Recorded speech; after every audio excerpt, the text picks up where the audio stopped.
हमारे इस YouTube channel के सेगमेंट फास्ट न्यूज में आप तमाम का इस्तकबाल है। इस वीडियो में आप देख सकते हैं कम मिनटों में बहुत ज्यादा खबरें। तो आइए शुरू करते हैं वीडियो को और देखते हैं आज की ताजा तरीन खबरें। तेलंगाना में तमाम असेंबली हलकों से मुकाबला करने शिवसेना शिंदे ग्रुप का फैसला। शिवसेना शिंदे ग्रुप तेलंगाना यूनिट ने रियासत में 30 नवंबर को होने वाले इलेक्शन में तमाम 119 असेंबली हलकों से उम्मीदवार नामजद करने का फैसला किया है। शिवसेना के रियासती सदर एस शिवाजी ने जारी करदा एक प्रेस नोट के जरिए मुतल्ला किया है कि चीफ मिनिस्टर महाराष्ट्र एकनाथ शिंदे हैदराबाद में इंतखाबी मुहिम में हिस्सा लेते हुए एक बड़ी रैली को मुखातिब करेंगे। फखर से कहो हम हिंदू हैं नारे के साथ शिंदे ग्रुप की शिवसेना के तमाम सरकर्दा कायदीन बशमूल अरकान पार्लियामेंट और अरकान असेंबली रियासत में इंतखाबी मुहिम में हिस्सा लेंगे और बीआरएस के अलावा इसकी हलीफ जमात कुल हिंद मजलिस इत्तेहादुल मुस्लिमीन को असेंबली इलेक्शन में शिकस्त दी जाएगी। शिवाजी ने कहा कि वो अनकरीब शिंदे से मुलाकात करते हुए असेंबली इलेक्शन में इख्तियार की जाने वाली पार्टी की हिकमत अमली पर तबादले ख्याल करेंगे। लाइसेंस याफ्ता हथियार जमा करवा देने कमिश्नर पुलिस की हिदायत। कमिश्नर पुलिस हैदराबाद सीवी आनंद ने आर्म्स एक्ट 1959 के तहत इन्हें मुहसिला अख्तियारात का इस्तेमाल करते हुए दोनों शहरों हैदराबाद और सिकंदराबाद में लाइसेंस याफ्ता हथियार रखने वाले तमाम शहरियों से ख्वाहिश की है कि वो अमन व अमान की बरकरारी के मफाद में 16 अक्टूबर 2023 से पहले अपने हथियार मुतल्लिका पुलिस स्टेशनों या हथियारों के बजाज डीलरों के पास जमा करवा दें। यहाँ जारी करता है कि नोटिफिकेशन के जरिए कमिश्नर पुलिस ने वजाहत की है कि इन अहकाम का इतलाक कौमियाए हुए बैंकों, अवामी शोबे के इदारों में गार्ड ड्यूटी के तौर पर काम करने वाले मुलाजिमीन और शहर हैदराबाद में सिक्योरिटी मुलाजिमीन पर नहीं रहेगा। नोटिफिकेशन में मजीद कहा गया है कि 30 नवंबर 2023 को तेलंगाना असेंबली के मुनक्किद होने वाले असेंबली इलेक्शन के सिलसिले में ये अहकाम जारी किए गए हैं। नाकामी की सूरत में खाती अफराद के खिलाफ कानूनी कार्रवाई शुरू की जाएगी और उनके हथियार भी जब्त कर लिए जाएंगे। उन्होंने बताया कि इंतखाबी अमल की तकमील पर 10 दिसंबर 2023 के बाद लाइसेंस होल्डर्स अपने डिपॉजिट करदा हथियार वापस हासिल कर सकते हैं। शहर के मुख्तलिफ इलाकों में आज पानी की सरबराही बंद रहेगी। शहर हैदराबाद को पानी सरबराह के दरियाई कृष्णा के दूसरे मरहले के प्रोजेक्ट की 2200 मिलीमीटर खतर की पाइपलाइन में साहबनगर के पास लीकेज की वजह से मरम्मत के कामों को अंजाम दिया जा रहा है। वाटर वर्क्स की जानिब से बताया गया है कि चहारशंबा 11 अक्टूबर को सुबह 6 बजे से जुमेरात 12 अक्टूबर को सुबह 6 बजे तक यानी 24 घंटों तक दूसरे मरहले के प्रोजेक्ट की सरबराही आब में खलल होगा, जिसकी वजह से वाटर वर्क्स के मुख्तलिफ ज़खायर आब जैसे मीरालम, बालापुर, मैसरम बारकस, मेकल मंडी, भोलकपुर, तारनाका, लालापेट, बुद्धानगर, बारटपल्ली, रेलवेज कंटोनमेंट, प्रकाश नगर, पातिगुट्टा, हशमतपेट, फिरोजगुड़ा, गौतम नगर, वैशाली नगर, बीएन रेड्डी नगर, वनस्थलीपुरम, आटो नगर, अलकापुरी कॉलोनी, महिंद्रा हिल्स, एलगुट्टा, रामंतपुर, उप्पल, नाचरम, हब्शीगुड़ा, चिल्का नगर, बेरपागुड़ा, बुदवेल, शास्त्रीपुरम, बुडुप्पल, मीरपेट, बड़ंगपेट, शमशाबाद और मन्नेगुड़ा इलाकों में सरबराही आब नहीं होगी। पानी इस्तेमाल करने वाले सारिफिन से ख्वाहिश की गई है कि वो एक दिन एहतियात के साथ पानी इस्तेमाल करें। तेलंगाना में ग्रुप 2 के एग्जाम्स पोस्टपोन जनवरी में मुनक्किद करने का ऐलान। तेलंगाना पब्लिक सर्विस कमीशन ने रियासती असेंबली इलेक्शन के पेश नज़र ग्रुप 2 के एग्जाम्स के निकात से मुताल्लिक एक अहम फैसला लिया है। 2 और 3 नवंबर को होने वाले ग्रुप 2 के एग्जाम्स मुलतवी करने का फैसला किया है। तेलंगाना असेंबली इलेक्शन की पोलिंग 30 नवंबर को होगी। पोलिंग और एग्जाम्स के लिए पुलिस और दीगर महकमों की निफरी को बड़े पैमाने पर मुख्तस करने में मुश्किलात का खदशा है। इलेक्शन के शेड्यूल की जराई के पस मंजर TSPSC ने मंगल को चेयरमैन जनार्दन रेड्डी की सदारत में ग्रुप 2 के एग्जाम्स के इनेकाद की गुंजाइश का जायजा लिया, जिसमें TSPSC ने एग्जाम्स मुलतवी करने का फैसला किया है क्योंकि इलेक्शन के पेश नज़र इंतजाम करना मुश्किल समझा गया है। एक बयान में कहा गया है कि मुलतवी होने वाले एग्जाम्स 6 और 7 जनवरी को होंगे। तेलंगाना पब्लिक सर्विस कमीशन ने गुज़िश्ता साल दिसंबर में 783 ग्रुप 2 जायदादों के लिए नोटिफिकेशन जारी किया था। दरख्वास्त देने का अमल 18 जनवरी से शुरू हुआ। तकरीबन 5,51,000 उम्मीदवारों ने दरख्वास्त दी है। सिटी पुलिस में इलेक्शन सेल का क़याम। मुजव्वज़ा तेलंगाना असेंबली इलेक्शन के ऐलान के बाद सिटी पुलिस में इलेक्शन सेल कायम किया गया है और सिटी पुलिस के additional commissioner of police law and order Vikram Singh मान को इसका इंचार्ज बनाया गया है। इलेक्शन के दौरान लॉ एंड ऑर्डर और अमन ज़ब्त की बरकरारी के लिए हैदराबाद सिटी पुलिस ने खुसूसी इलेक्शन सेल कायम किया है और इसके जरिए इंतखाबात से मुताल्लिक़ सरगर्मियों पर नजर रखी जाएगी। इलेक्शन सेल के क़याम के बाद विक्रम सिंह मान ने शहर के तमाम डिप्टी कमिश्नरान की सतह की एक वीडियो कॉन्फ्रेंस मुनक्किद की और इंतखाबी ज़ाब्ते अखलाक के तहत कार्रवाई के लिए रहनुमाई की। इलेक्शन सेल की जानिब से इंतखाबात से मुताल्लिक़ रोज़ाना की सरगर्मियों पर नजर रखी जाएगी और इस सेल के जरिए जोन सतह के ओहदेदारों से डायरेक्ट तौर पर राब्ता कायम किया जाएगा। पर्चे नामजदगी के अदखाल से लेकर इलेक्शन के रिजल्ट्स तक इलेक्शन सेल सरगर्म तौर पर काम करेगा। वोटिंग परसेंटेज में इजाफे के लिए इलेक्शन कमीशन के इकदाम।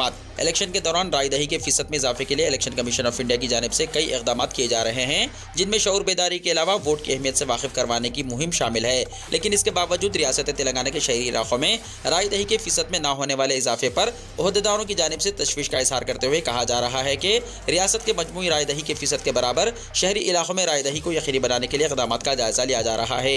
शहरी इलाकों में राय दही के फीसद में इजाफा न होने की वजूहत का जायजा लेने पर इस बात का इंकशाफ हुआ है कि शहरी राय दहिंदों को अपने मुंतखबा नुमाइंदों पर एतमाद बाकी नहीं रहा, जिसके नतीजे में ये सूरत हाल पैदा होने लगी है और अवाम अपने वोट के इस्तेमाल के मुताल्लिक लापरवाही का मुजाहरा करने लगे हैं। बताया जाता है कि जेएचएमसी की जानिब से बल्दी हुदूद में मौजूद हल्क़ाजात असम्बली में राय दही के फीसद में इजाफे के लिए राय दहिंदों को सहूलतों की फराहमी के अलावा इन्हें वोट की अहमियत से वाकिफ करवाने के लिए नुक्कड़ नाटक के अलावा दीगर मंसूबों की तैयारी अमल में लाई जा रही है। हैदराबाद में अंटक तंजीम और दक्कन आर्काइव का मुश्तरका हेरिटेज वॉक। तेलंगाना की राजधानी हैदराबाद में अंटक तंजीम और दक्कन आर्काइव की जानिब से मुश्तरका हेरिटेज वॉक का अहतमाम किया गया। इस हेरिटेज वॉक में मूसा नदी को भी शामिल किया गया। इस दौरान तलबा को 1908 में तुग़यानी के निशानात और इसकी तारीख से वाकिफ करवाया गया। मूसा नदी में तुग़यानी के 111 साल हो गए हैं। 28 सितंबर 1908 में हैदराबाद में आए तबाहकुन तूफान ने अपनी अलग तारीख छोड़ दी थी। मूसा नदी के किनारे वाक़ शहर हैदराबाद के कई इलाके बह गए थे। यह सैलाब, जिसको मुकामी तौर पर तुग़यानी सितंबर के नाम से जाना जाता है, हैदराबाद में रहने वाले अवाम की जिंदगी को तहस नहस कर दिया था। इस सैलाब में तकरीबन 50,000 अफराद हलाक हो गए थे। शहर के 2 हिस्सों को जोड़ने वाले 3 अहम पुल, अफजलगंज पुल, मुस्लिम जंग पुल और चादर घाट पुल सैलाब की जद में आकर बह गए थे। सिर्फ पुराना पुल ही शहर के 2 हिस्सों को जोड़ने का वाहिद जरिया बन गया था। इस सैलाब से सबसे ज्यादा मुतासिर इलाका कुलसावाड़ी और अफजलगंज में घासी बाजार है। सैलाब से तकरीबन 80,000 मकानात तबाह हो गए थे। एक बड़ी आबादी बेघर हो गई थी। निजाम हॉस्पिटल भी तबाह हो गया था।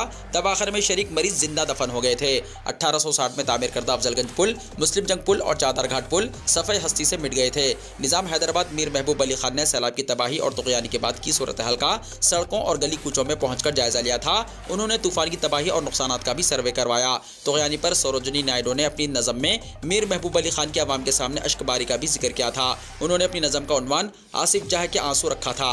निजाम हैदराबाद ने सैलाब की तबाहकारियों से निपटने और बाज़ाबादकारी के लिए उस वक्त 4.5 लाख रुपए का दिया था।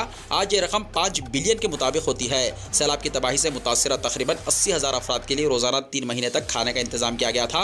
अंटक तंजीम दक्कन आर्काइव का मुश्तरका हेरिटेज वॉक रखा गया, जिसमें 1908 में तुग़यानी के निशाना से तारीख के तलबा को वाकिफ करवाया गया। तुग़यानी का पानी जमीन से 50 से 60 फीट बुलंद था। पानी की सतह और ऊंचाई पर एक तख्ती लगाई गई, जिस पर 28 सितंबर 1908 लिखा गया है।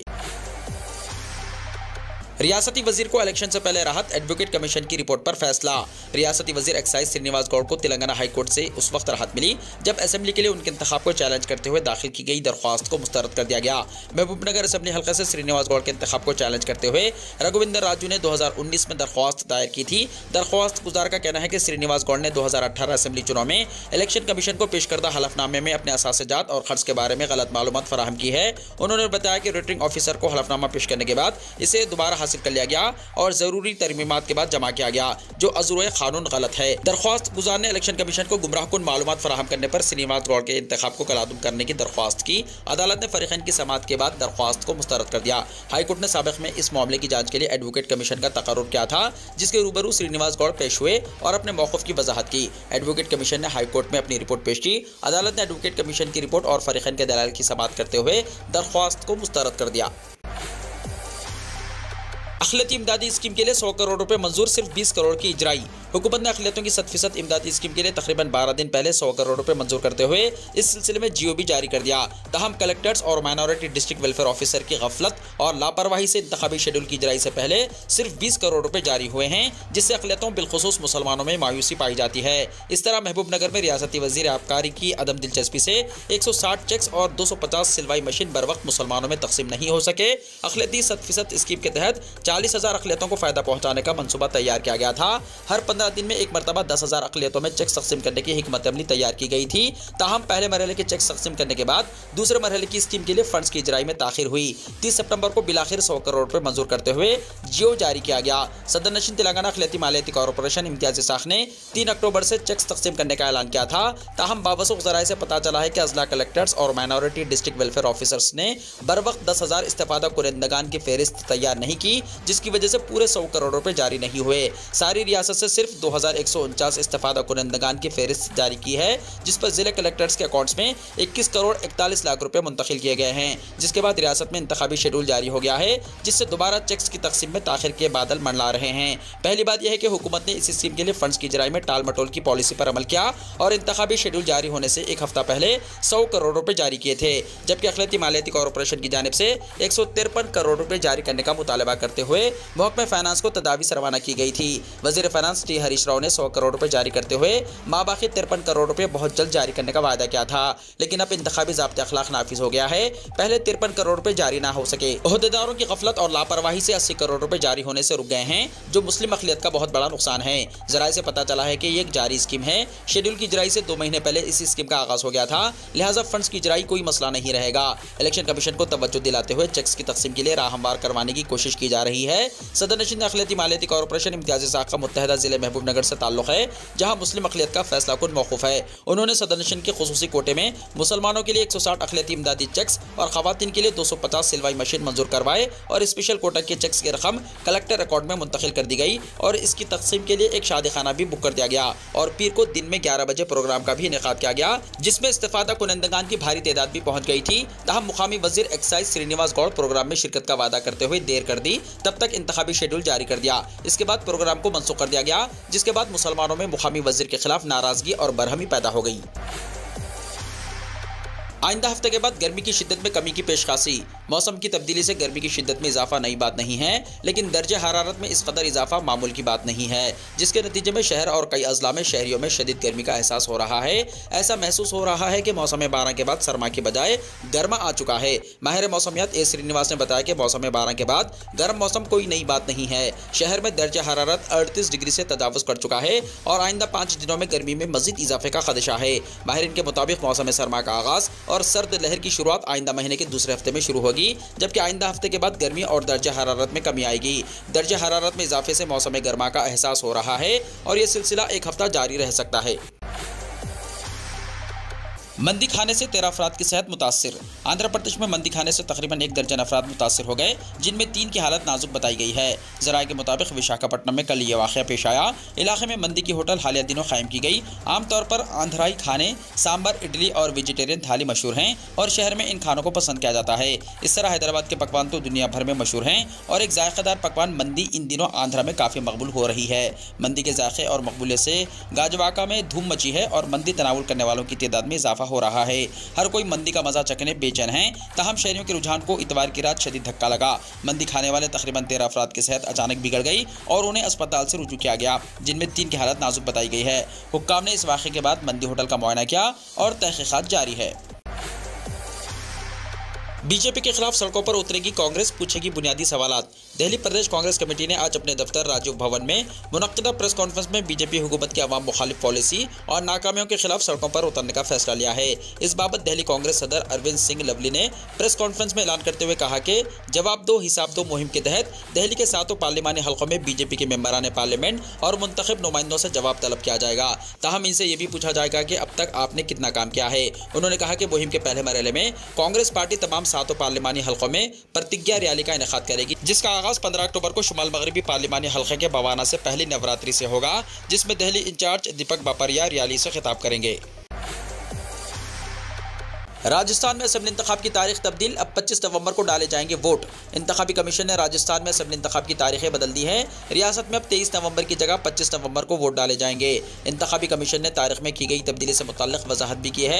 इंतखाबी कमीशन ने बताया कि राजस्थान में असेंबली इंतखाब के लिए तारीखों के ऐलान के बाद कई सियासी पार्टियों और समाजी तंजीमों ने इंतखाब की तारीख बदलने की अपील की थी।